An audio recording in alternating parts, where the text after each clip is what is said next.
registrations, so I think people are coming. Yeah. Okay, guys. So this will be Facebook Live.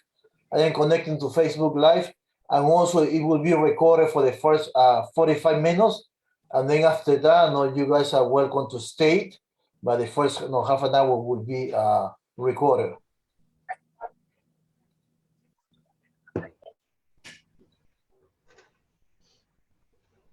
All right, let me see. It's 5 minutes. We're waiting for Dana, which she's having issues logging in. So let's give a few more minutes, and then the Portugal webinar will begin very soon.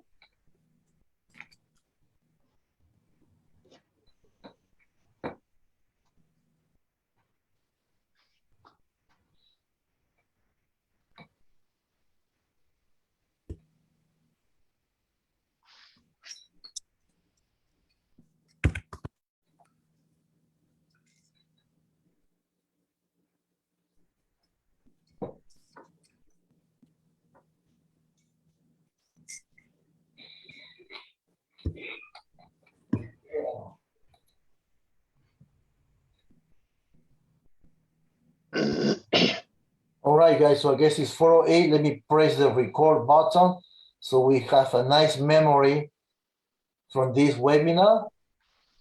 This meeting is being recorded. All right, so we have the disclaimer that this meeting has been recorded. So hello, guys, welcome to this webinar. This is our first webinar about the international market by American Global Group. So we are so excited that everybody was able to join in. And also, if you have any question, please ask Tony, let me ask David. I was so lucky. I went to Portugal last year in a trade mission. It was my first time going to Portugal. I've been to many countries in Europe, Germany, Spain, Holland, France, but Portugal was my first time. So it was a big group, like 25 realtors from all over the Washington, from the US, and also few realtors from Europe and South America. So I was able to connect with David. David, he been in the real estate business for the last, I guess, 20 years. He does a lot of commercial, residential, and also industrial real estate. So it's only 6 years. Oh, that's okay. 6 years, and so that's what it is. No, so David, this, I guess we have a lot of questions, and also David has asked.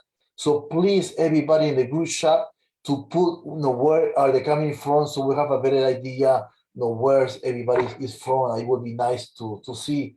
As you know, global has changed the environment. Real estate is becoming global right now. So please, right, like I see Luis Dos Santos, he's from Atlanta, Georgia. We have Luis, and he's the only one who has wrote where he's from. So when you have a chance, please write where you're coming from, and where you're from, and where do you work. Okay, David, so happy to be here, launching the first webinar regarding global real estate updates and Portugal.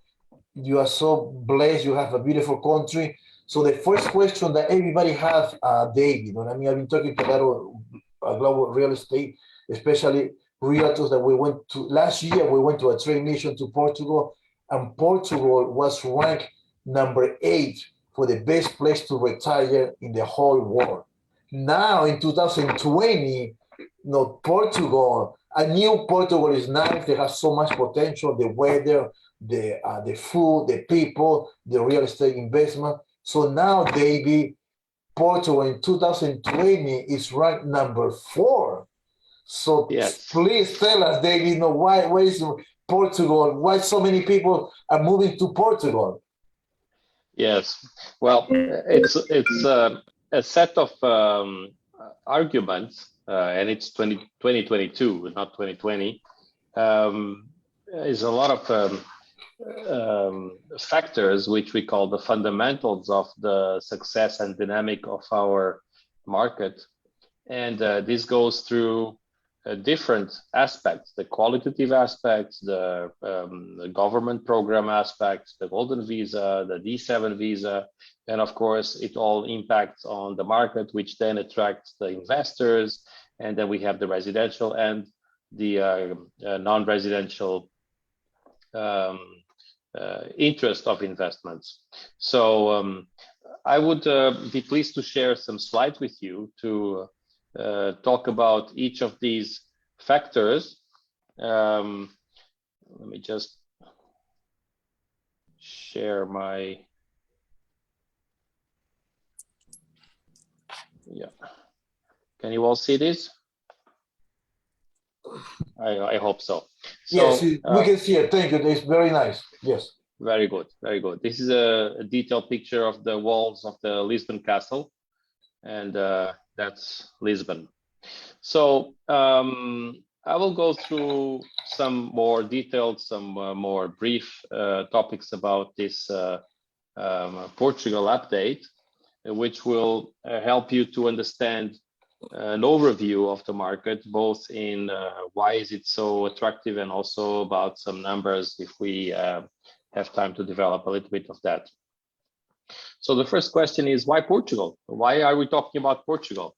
And the most important features I'm highlighting here is, first of all, we are a country in the edge of Europe, having a lot of kilometers of beach coast, and there are sandy beaches. I don't know any stone beaches in Portugal. We have international airports in Lisbon, Porto in the north, and the Algarve in the south, and we can connect very easily to any part of the world, because that's the connecting point between Africa, South America, the America, and the whole Europe. So it's like an interface point.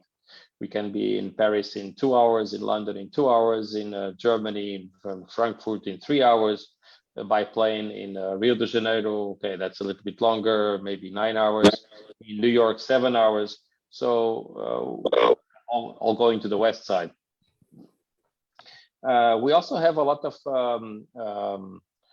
mountains and plains, so it's really attractive.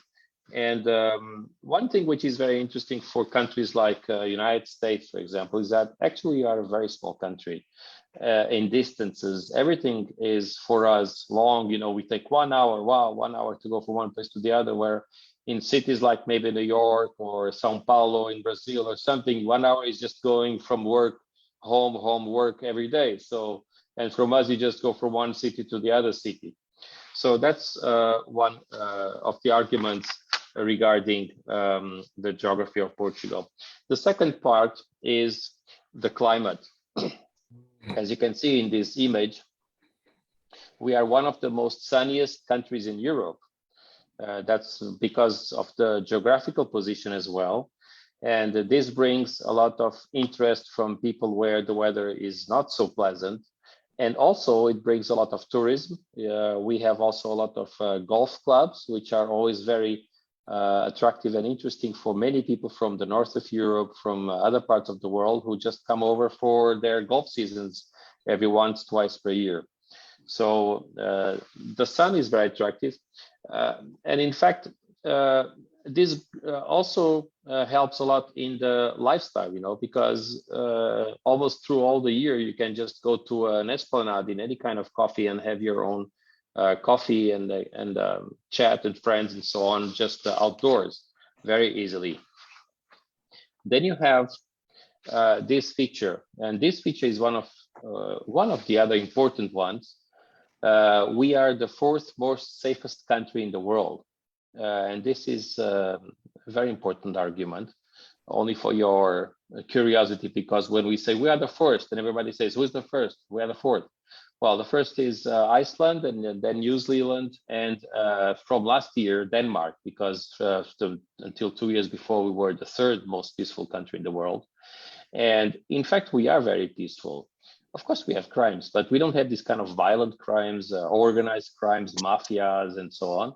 We have, you know, standard crimes, so to say.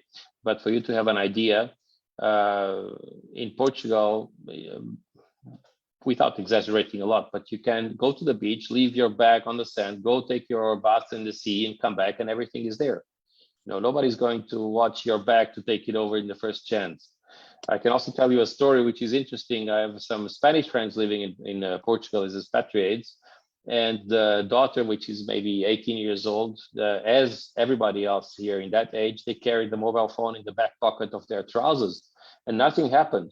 And then she went to Spain back after 3 years, and the first week after, she was robbed from that pocket. The phone disappeared from that. So it's really something to show that we are a very peaceful country, which also makes you feel safe when you walk around. Girls just walk around the street with no problem. At any time in the day. The Portuguese people, well, we are nice people, and some of you already were here. You can confirm that we are very friendly, we are very gracious, we are very much foreign friendly, which means we don't have anything against people who are from other countries or ethnics. We are a very open-minded country. And that makes also complement to the comfortness for foreigners to come to Portugal.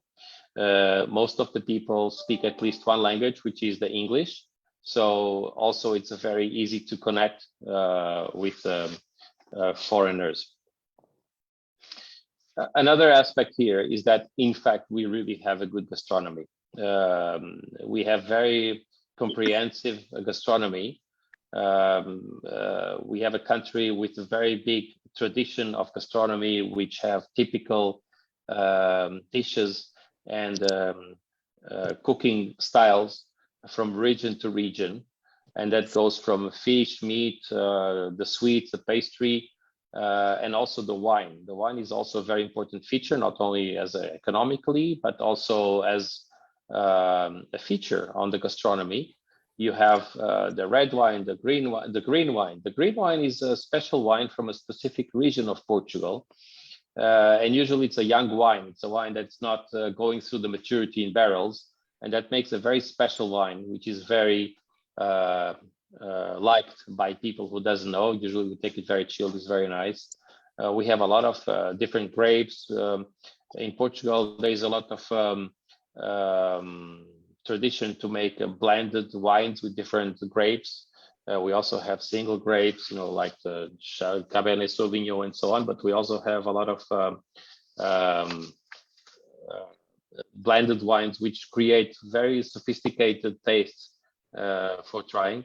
And you can just buy wines, you can close your eyes, you can go like this to a shelf, you can take one bottle from the shelf in supermarket and you got a good wine. You don't need so much to be sophisticated in choosing one. And that's a very good argument. Coming to more to different kind of arguments for the people, for example, from United States, where the health is usually private and it's very costly, and you need to have a health insurance to be able to use it. In Portugal, we have a public service of health. Usually it is in a good quality. It's almost for free for people who are subscribed to the system. Even the medications are partially sponsored by the state if they are prescribed by a doctor. And you also have, as a complement, the private health system, from where you can have the private insurance, and that is costing you something like average 40 euros or $46 per month per person. In a family, you can pay 150, 200 euros per month, and you have the whole family insured in the private hospitals, which sometimes it's better recommended because of hospital, crises or overload of people. In the pandemic, for example, there was lots of COVID issues and protections, and whoever had other kinds of problems would be better off with the private hospitals and so on. In the public health system, there is also, the organization is also in a way that you have a family doctor, so that there's a filter between the families, the diseases, and the hospitals, and they give you the first filtering and first treatments, so that you don't need to go to hospital every time for smaller, simpler things. David, let me ask you one question, because I do a lot of business with Panama, and also a lot of baby boomers are moving to Central America, Panama. they asked me that question. So as a foreigner, as an international buyer, so you can buy health insurance in Portugal, or you have to You be, can. or you have to be a resident of Portugal. For the public service, it should be a resident, and for the private service, I think also it should be a resident, because they should know where you are and how to control everything about the cost and so on. For the public service, I know that you have to be a resident here because you need to subscribe, you need to have their number, you need to have a residence, etc. For the private, I know the opposite. If we are having a private insurance in Portugal and if we go abroad, we have this kind of one-time problem of participation. But if we go live abroad, we may lose the rights of the insurance. So I think it should be something like that. You should be resident also for the private insurance. Okay, so let me see what. Yeah, no. Usually, when somebody is moving to Portugal, is moving to any other country, yeah, they will get the residence, no, because they got the golden visa, which you will go over later. So, what would be the price, an average price for a couple of, for guys, 50, 60 years old? What would be the health insurance if they want to buy? No, they are resident of Portugal. They're getting the golden visa. What would be an average price for the health insurance? Do you have any idea? Okay, a private insurance. Yeah, I can tell you. The golden visa is something different. I will see later with you, but golden visa, you need only to spend 7 days per year in Portugal. So you are not actually a resident. You don't, unless you provide a residence proof. But that's a detail. Your question. I can give you the example of my family. We are two, we are over 50, both of us, my wife and I. I have a son of around 28 and I have a daughter of 16. We pay for all four of us 167 euros per month of a private insurance. And that is providing us something like maybe 70% discount in a private consultation. Maybe if you are going to be subject to surgeries, something that would cost you 2,000 euros, you are going to pay 200 euros, and these are the kind of benefits. Wow, that's a good price, man. 160 a month, that's nothing. No, myself, not have a regular insurance. Just I pay like $1,000, man, which is crazy. All right, thank you. That's a key point. That's why Portugal is number 4, because health insurance in the state, in Canada, it is Canada is different, but especially in the state, there is so expensive. So maybe that's why so many baby boomers are moving to Portugal. Well, for retirees, it's different because the older you get, the more diseases you get, and the less they want to insure you so much. So it depends always on what package of diseases you bring with. But what is interesting to see is that while standard private insurances are starting to refuse insurances to people from a certain age, I'm not sure if it is 60 or 65 or something, another private insurances are showing up and starting to appear in the market for the senior people. So I don't know the cost of that, but I can tell you that that's a very big security for people. Again, the private health is very good in quality, very good doctors, very professional in everything. And to have a private insurance is always recommendable in Portugal, even if you have the almost free public service. Great. All right, man. Thank you, David. That's a great information. Thank you. Thank you. So about the health system, I think we went through already. There is another issue for foreigners, which can be very interesting, which is a tax benefit for foreigners. For people who don't have tax residence in Portugal, and specifically, for example, the golden visa investors, and I will talk to you about this a little bit later. The golden visa, you only need to stay in Portugal for 7 days in the first year, and then 14 days in the next 2 years. So you don't really need to reside, but you need to invest. And if you invest, you have profit and you are tax exempt from those profits. So if you invest in a fund and you have returns yearly, or if you buy property and you rent it and you have the rentals, or if you buy capital shares of a company and you get the dividends, as long as you don't have the tax residence in Portugal, you are tax free. So that's one benefit. But if you are resident, you also have benefits within some conditions. Like, for example, you didn't live for 5 years in Portugal, and you have passive income, and you want to come to Portugal, you can live here. Or if you get a visa for work and you come and you were not here for the last 5 years, you can be here. And you are a foreigner, then you can benefit from the NHR program. The NHR means non-habitual resident. And this means that you have a flat tax rate of 20% for your IRS income. And if you have other kind of income from other countries, you can choose whether to be taxed with them in Portugal or not, because of the double taxation agreement with different countries. So you can choose where to find your best rate of taxes between the countries you come from and where you live here. And this will be for 10 years. I will also take a little bit more time later for the NHR program.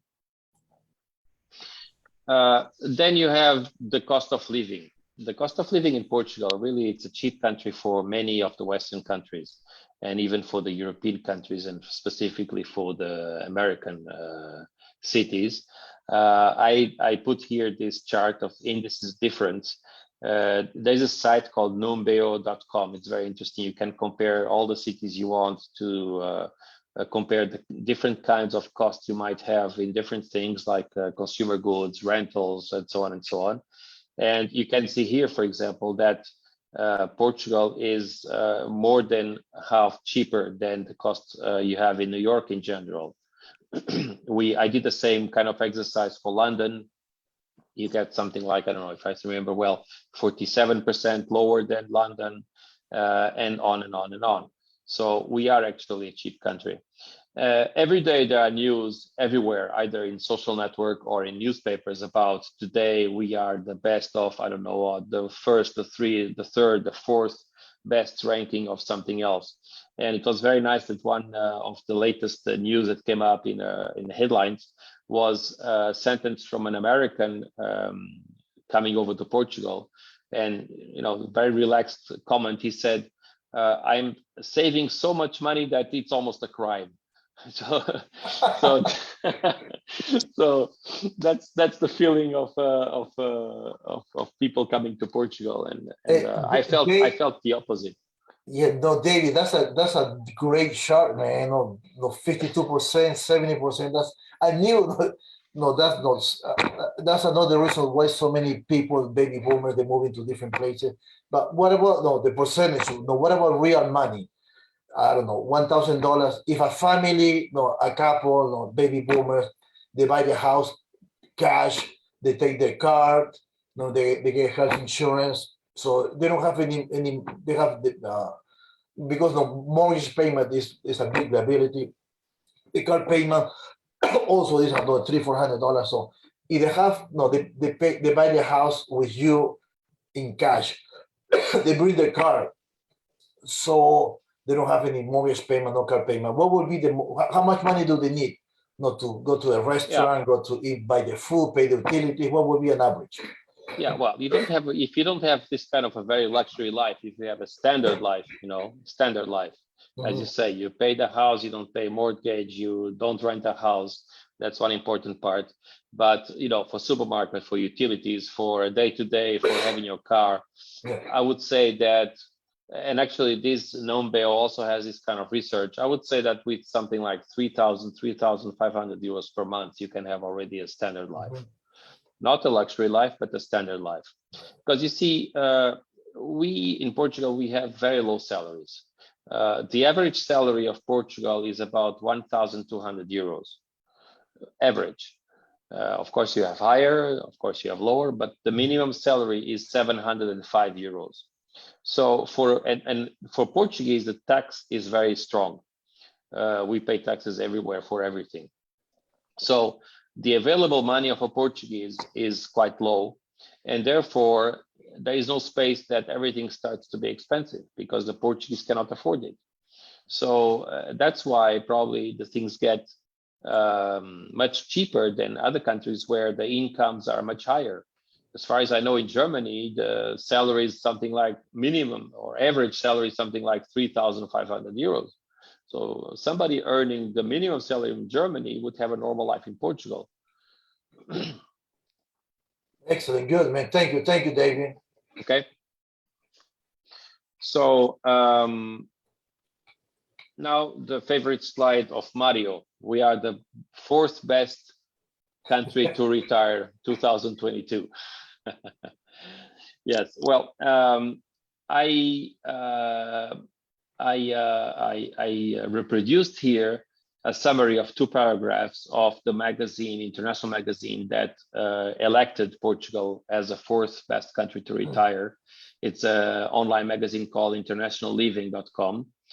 And it really covers everything we have been speaking about until now.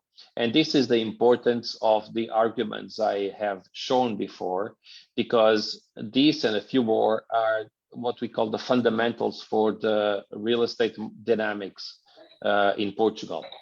In fact, we have good weather, good food, good life quality, good health system, and good people. Actually, we are a Mediterranean country, and I don't know if you know, but the Mediterranean countries usually have a longer lifespan than the North European countries, because the kind of food we have here is typically more healthy. We eat a lot of fruits, we eat a lot of salads. We have the olive oils, which is very good for the cholesterol. So, you know, the food is actually very good in Portugal, it's very healthy. And so you start seeing that the effect of the rankings of Portugal starts coming all from those kinds of arguments I've been showing before. We have a location, we have sun, we have a peaceful country, we have a good food, good gastronomy, the people is nice. So all that is making a good place to come. Also, for the same kind of background reasons, we have been elected #1 for the digital nomads to live in. These are the people who are usually working in IT and the startups and so on. We are also having quite a good ranking in the startup companies in Europe. We are creating hubs for incubators of startups and also working places. I know that Microsoft, Google, Mercedes, they put here their high-tech research departments in Portugal. And this makes also these people come here, the nomads and the expats. And in the real estate, this is very important, because usually they want to rent houses, and they are willing to pay higher rents than standard rents in Portugal for the Portuguese. So for the investment point of view, for who wants to buy a property for rent, this can be a very interesting feature, because where in Portugal, I didn't speak about that, but where in Portugal there is some kind of resistance and opposition to the short-term Airbnb system. For example, Lisbon is almost all restricted for new permits for Airbnb. Now there was a constitutional law coming out that in a residential building, if one apartment is being explored as short-term, and if the other residents are going to complain within the condominium, they are obliged to terminate their activity. So in investment of short-term, you might have some threats as investment, but these kind of nomads, they pay up rents that can compensate highly the replacement for the Airbnb investments.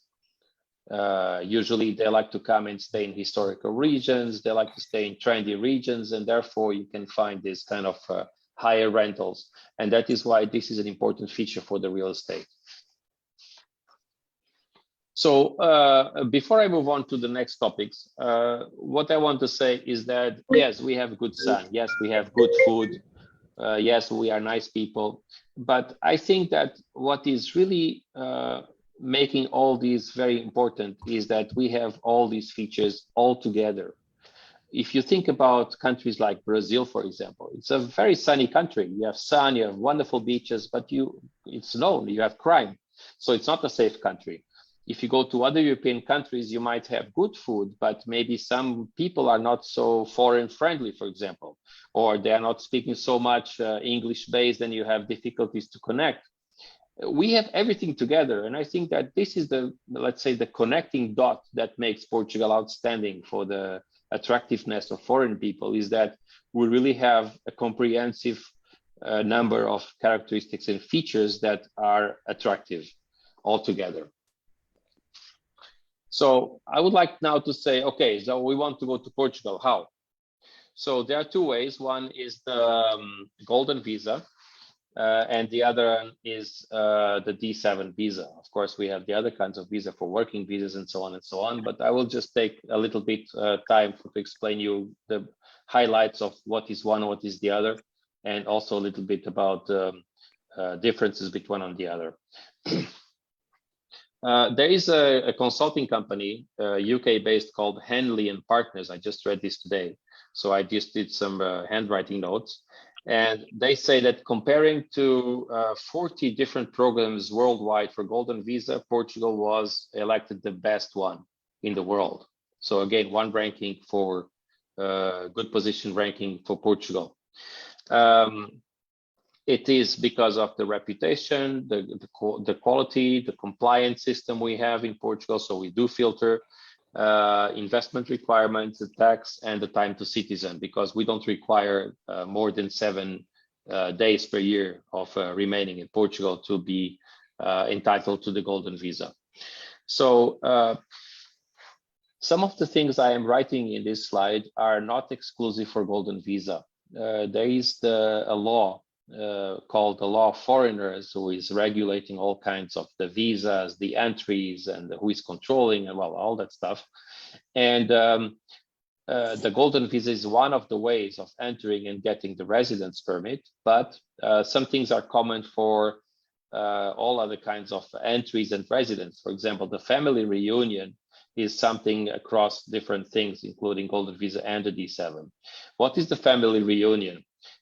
If one person is applying for the golden visa and gets the residence permit, the family reunion means that the spouse can also get the same visa because it's a spouse, and also the dependent sons, which are under 18, are also automatically, not automatically, you have to require, but they're also able to get a permit of residence. And even older than 18 years old, if they are single and they are coming to study in Portuguese schools, they're also available. And parents, if they are dependent of the applicant of the golden visa. So there are some interesting rules about family reunion ability when you get the residence in Portugal. And then also it is transversal to the different kinds of permit residences. After 5 years, you are able to apply for citizenship or even nationality. Portugal accepts double nationality passports. And the Portuguese passport is considered the 4th strongest in Europe because of the reputation, because of how many doors it can be opened, how many countries it can go through without visa, and so on and so on.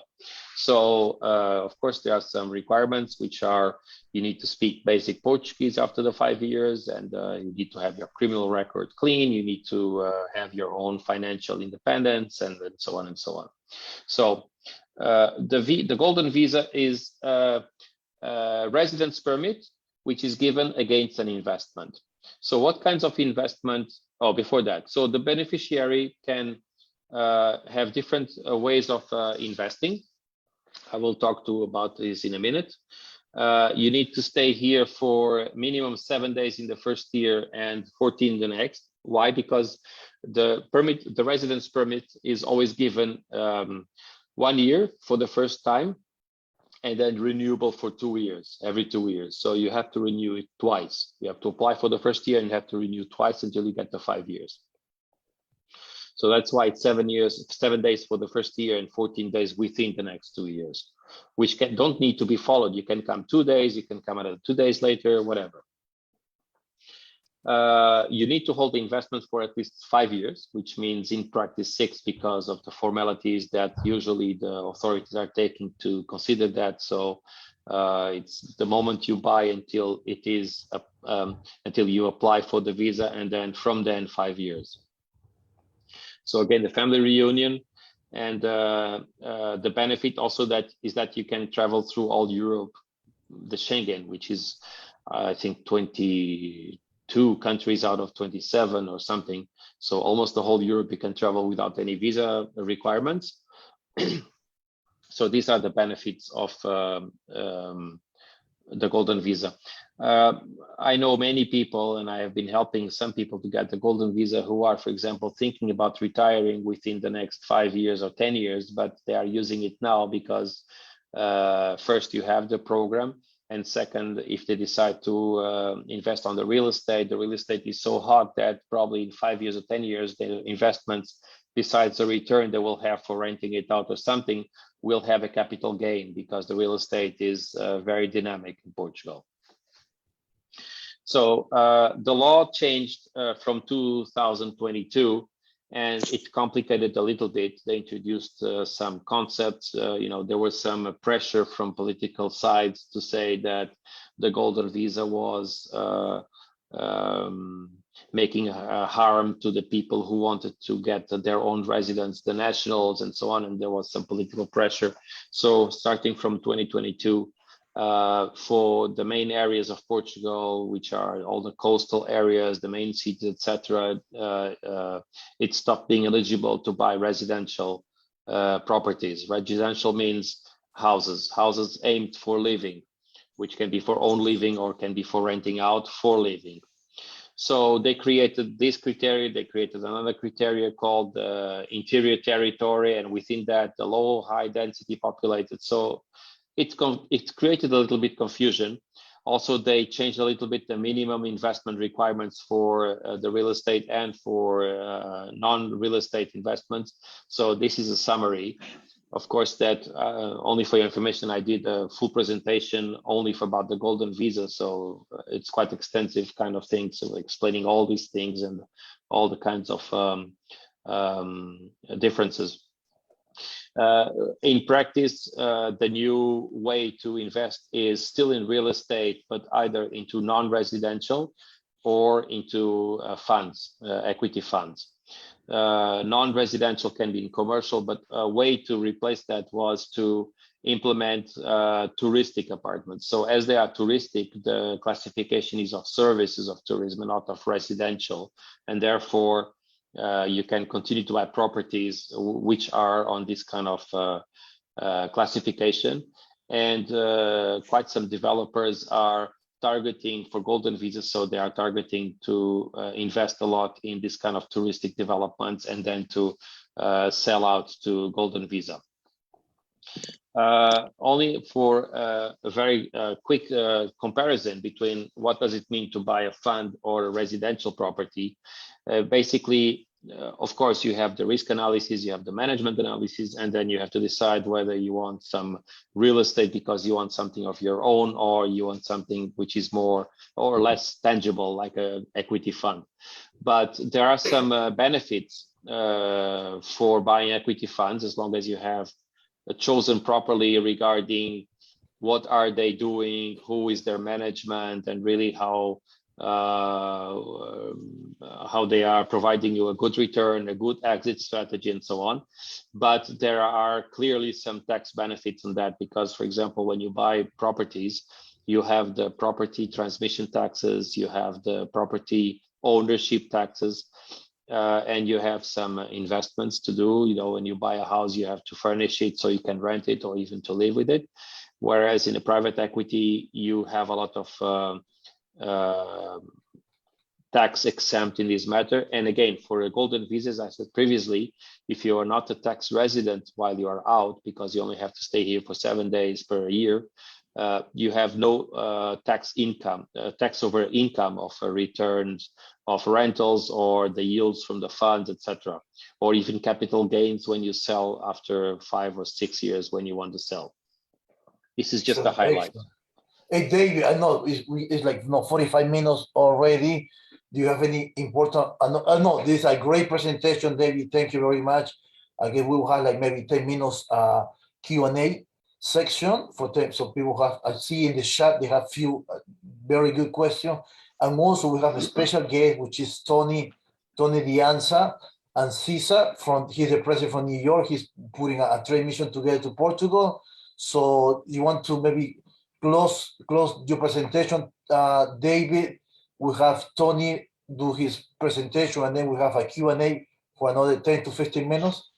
I know this is a long presentation, but at least, please, if you know, we will be happy to share the PowerPoint presentation. And of course, if you have any clients, any questions regarding Portugal, please text Dana, myself, or David. You know what I mean? We are here to work together and to make our clients find a perfect place in Portugal. So David, he is the top realtor. He will help you out, and we will do a good job for you. Thank you. So maybe David, maybe Tony, are you ready? Do you want to? You have 3 minutes, Tony, so you can talk about the train mission to Portugal, so people will know what's going on.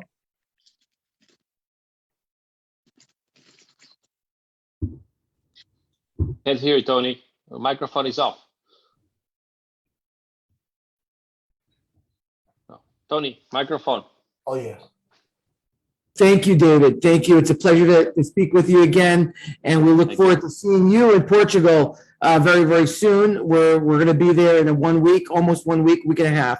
But obviously, there's a lot of interest. I'm not sure if it was mentioned, but the #1 group of foreign buyers in Portugal, was it this year, last year, are Americans. So there is a lot of interest. And here in New York City area, New Jersey, New York, we have a huge Portuguese community as well. And our association, the Hudson Gateway Association of Realtors, I am the chairperson of the Global Business Council and the president-elect for our association next year. We are doing our very first trade mission to Portugal next week.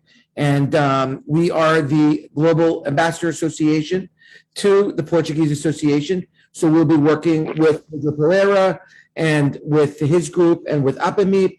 And we will be doing 5 days. Will be a very short but full of information trade mission starting from Monday, July 26th, up until Friday, which I think is July 1st.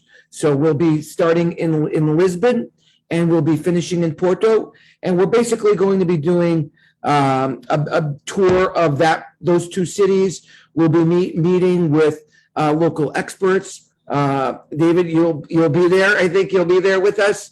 And I will be there, yes. We'll be learning about investing in Portugal and talking about a lot of the things that you're talking about today. So anybody interested in joining us, there's still time. I'm happy to email you the information, but I just want to put it out there that there is tremendous interest here in America. And our association is very, very proud to partner with our Portuguese real estate professionals. Excellent, great, Tony. No, you will love Portugal, man. There is a lot of opportunity, like David said, the people, the food, the real estate, the weather is excellent. So you guys will have a great time.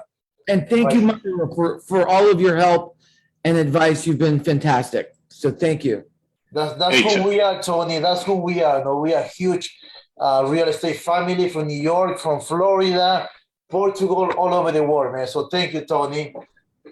David, there are a few questions. Can you see the questions in the chat group?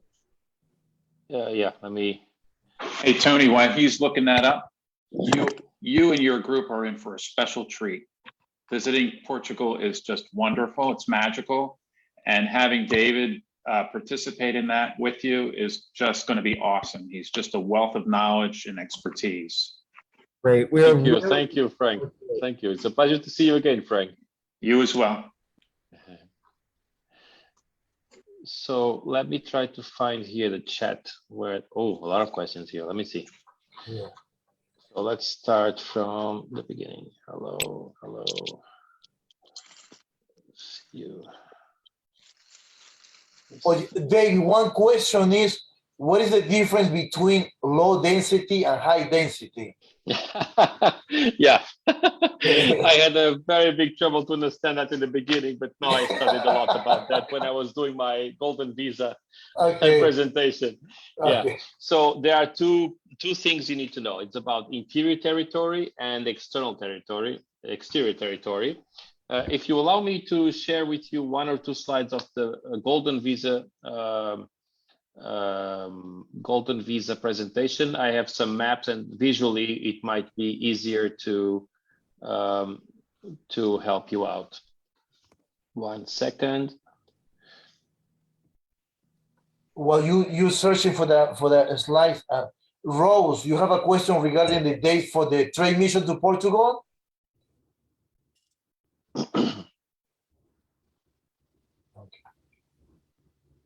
Hey, hi, how are you? I missed that. I didn't have the chance to get the program or to know the dates and everything. If there is still opening to get there. Yes. You mean? Yes, there is. The program itself is actually going to start. It's 5 days from Monday, the 27th of June, until we start in Lisbon, until Friday, July 1st. You would need to be there on the 26th in order to take full advantage of the programming that we have for Monday. So you'd have to be there on the 26th to be there for the 27th. And then we finish in Porto on July 1st.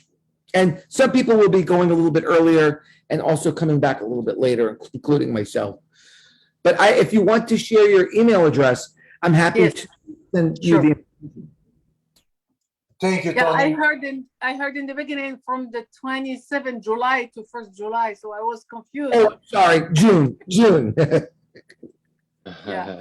Okay, I would put my email. So Thank I you. also saw the question from Rose about if you buy property, do you get the kind of a green card? Well, that's exactly the program of Golden Visa, which is a residence permit against an investment.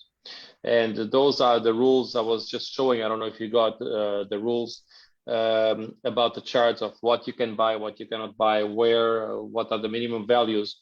So typically you can start with 280,000 euros if there is any offer of that. And I'm working with the developer who is preparing an offer of that, of properties in a touristic resort starting from 280,000 euros.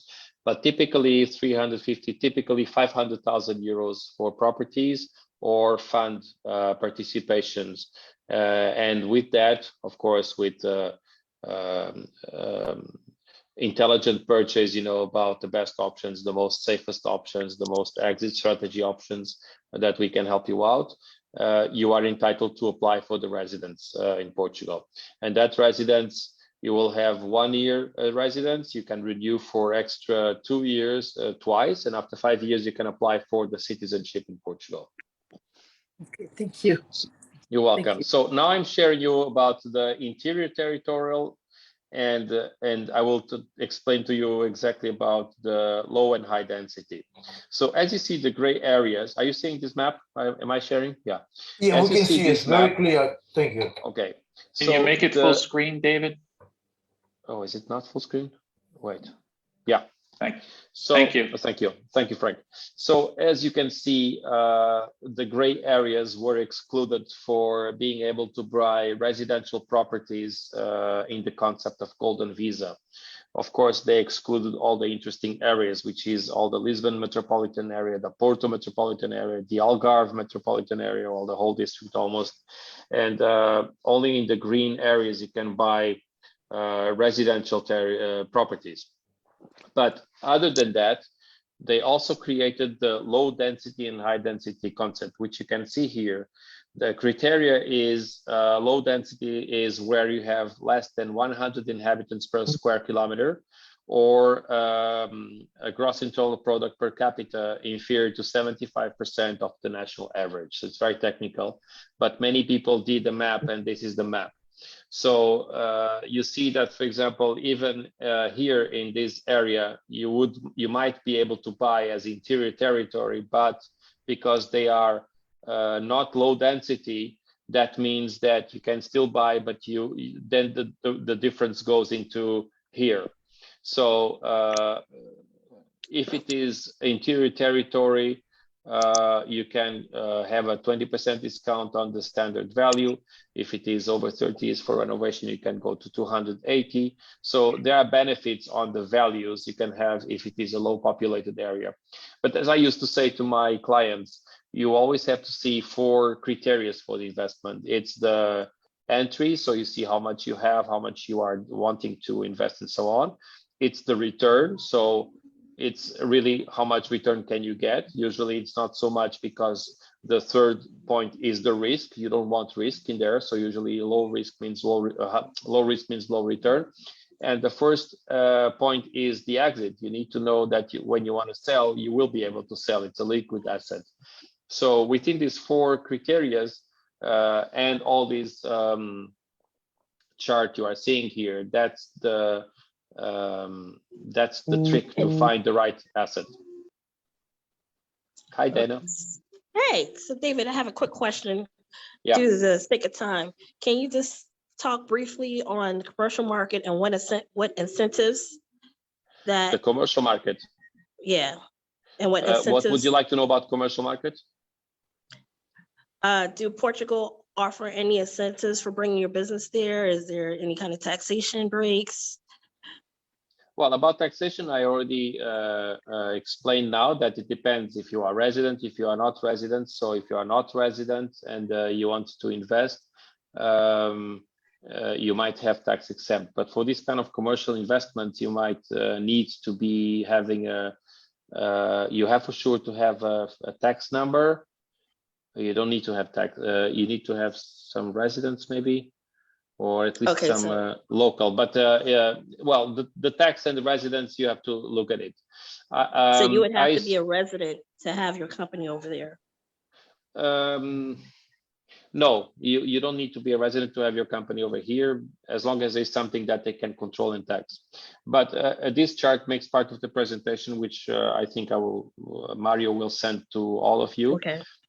You can see here in the second round below Portugal that the interest for commercial is very strong in 3 areas, which are the residential, and this investment means buying plots and buying buildings to invest into residential developments.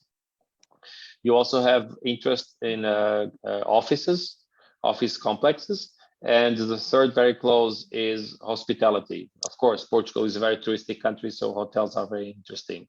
So these are the 3 main. Industrial logistics also you have some interest, but the 3 main are residential and offices for interest.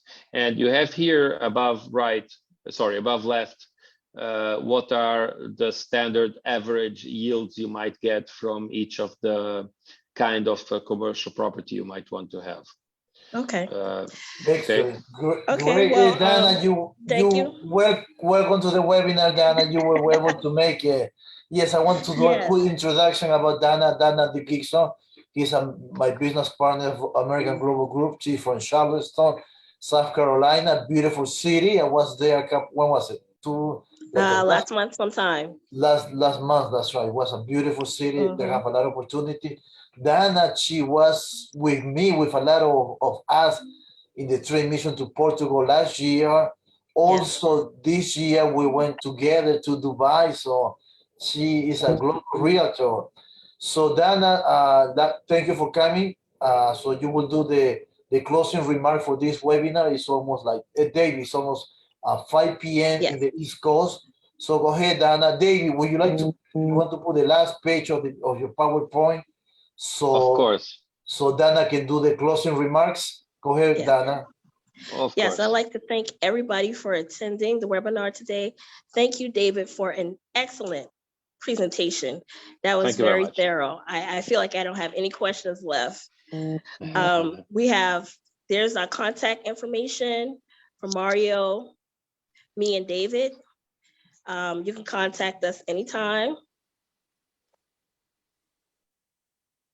And also for those who may be interested in the rest of the presentation, just email either one of us and we can forward that presentation to you so that you would have access to the rest of the information. Also, you'll be getting the Golden Visa guide for attending today.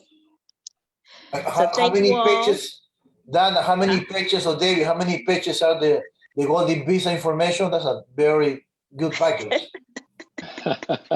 No, but you know, the number of pages can be big, but actually the information is this kind of a simple information per page and easy reading. You know, the purpose was that you have simple information per page so you can absorb quite well without being a massive, heavy presentation. But I will answer you. The current presentation I just did now for the webinar, including the thank you slides, we are talking about 35 pages. And the Golden Visa is 26 pages. Okay. Wonderful, wonderful, Dave. What? But it's quite well. Actually, about the Golden Visa, I've been having so many questions like the one we had now. What is the interior territory? What is the low density, high density? I got so many questions of those that I decided to make a very detailed guide so that at the end there are no questions from it. You know. So that's